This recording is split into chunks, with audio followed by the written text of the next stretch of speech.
आळंदीतील कोकरे महाराज यांचे उपोषण 12व्या दिवशी मागे. येत्या 10 दिवसात विविध मागण्यांच्या चर्चेत बैठकीची गवाही. समान नागरी कायद्याची आग्रही मागणी. गोशाळेस अनुदान जागा. आळंदी अर्जुन मेंढरकर. तीर्थक्षेत्र आळंदीतील विविध समस्यांसह समान नागरी कायदा, सर्वांना मोफत शिक्षण, गोशाळेत जागा, अनुदान आदी मागण्यांसाठी 1 नोव्हेंबरपासून इंद्रायणी नदी घाटावर राष्ट्रकल्याण सामुदायिक जन आंदोलनाचे माध्यमातून कर्मवीर भगवान महाराज कोकरे यांनी आमरण उपोषण सुरू केले होते. येत्या 10 दिवसात विविध मागण्यांच्या विषयावर चर्चेसाठी मंत्र्यांत बैठकीची गवाही. माजी आमदार व राज्यमंत्री संजय उर्फ बाळा भेगडे यांनी गवाही देत कोकरे महाराज यांनी उपोषणाच्या 12व्या दिवशीच उपोषण मागे घेतले. यावेळी उपस्थित महाराज, कीर्तनकार, प्रवचनकार, आमदार रवींद्र धंगेकर यांच्यासह अनेकांनी कोकरे महाराज यांना उपोषण मागे घेण्याचे आवाहन केले. त्यानुसार कोकरे महाराज यांनी आपले उपोषण अखेर सर्वांच्या विनंतीस मान देऊन मागे घेतले. यावेळी माजी आमदार संजय उर्फ बाळा भेगडे यांनी कोकरे महाराजांसमोर संवाद साधला. व्यासपीठावर उपोषण मागे घेण्यास आवाहन करीत उपमुख्यमंत्री देवेंद्र फडणवीस यांच्या माध्यमातून येत्या 10 दिवसात बैठक लावण्याची गवाही भेगडे यांनी दिली.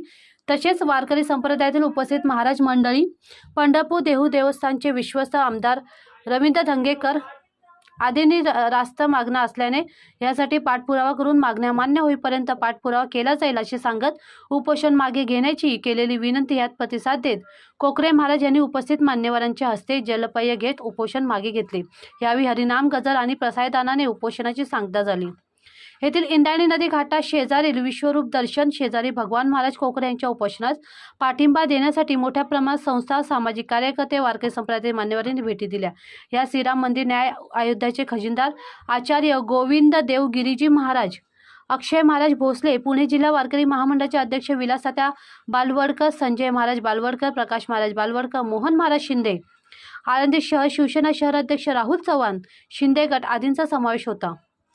यावेळी आमदार रवींद्र धंगेकर, भाजप जिल्हाध्यक्ष शरद बुट्टे पाटील, मिलिंद एकबोटे, पंढरपूर देवस्थानाचे विश्वस्त प्रकाश महाराज जवजाळ, गोभक्त हिंदूभूषण मिलिंदजी एकबोटे, देहू देवस्थानचे प्रमुख विश्वस्त पुरुषोत्तम महाराज मोरे, विश्वस्त माणिक महाराज मोरे, माजी नगराध्यक्ष बबनराव कुऱ्हाडे, राम गावडे, राजाभाऊ चोपदार, नरहरी महाराज चौधरी, श्याम महाराज राठोड, पांडुरंग महाराज शितोळे, अजित वडगावकर, किरण एळवंडे, श्री आळंदीधाम सेवा समितीचे अध्यक्ष राहुल चव्हाण, महंत मोनी महाराज, सचिन गिलबिले, पांडुरंग वहिले, संकेत वाघमारे, तसेच पिंपरी चिंचवड पोलीस अधिकारी, प्रशासकीय अधिकारी व महाराज मंडळी बहुसंख्येने उपस्थित होते. समान नागरी कायदा, आर्थिक निष्ठावर आरक्षण, इंद्रायणी नदी प्रदूषण, सिद्धपेठ विकास, शेतमालाला हमीभाव मिळावे यासह इतर मागण्यांसाठी इंद्रायणी नदी घाटावर भगवान महाराज कोकरे यांनी 12 दिवस उपोषण करीत लक्षवेधी मागण्यांसाठी आंदोलन उभे केले. यास मोठा प्रतिसाद मिळाला. उपोषण सोडल्यानंतर श्रीरामकृष्ण वारकरी शिक्षण संस्थेच्या वतीने उपाध्यक्ष विलास तात्या बालवडकर यांच्यातर्फे वारकरी संप्रदाय महाप्रसाद वाटप करण्यात आला. यावेळी अध्यक्ष मोहन महाराज शिंदे, प्रकाश महाराज बालवडकर, संजय महाराज बालवडकर, पंढरपूर देवस्थानचे विश्वस्त प्रकाश महाराज जवजाळ, शिवसेना शहर प्रमुख राहुल चव्हाण, आळंदी जनहित फाउंडेशन कार्याध्यक्ष अर्जुन मेंढरकर, सचिन महाराज शिंदे आदी उपस्थित होते.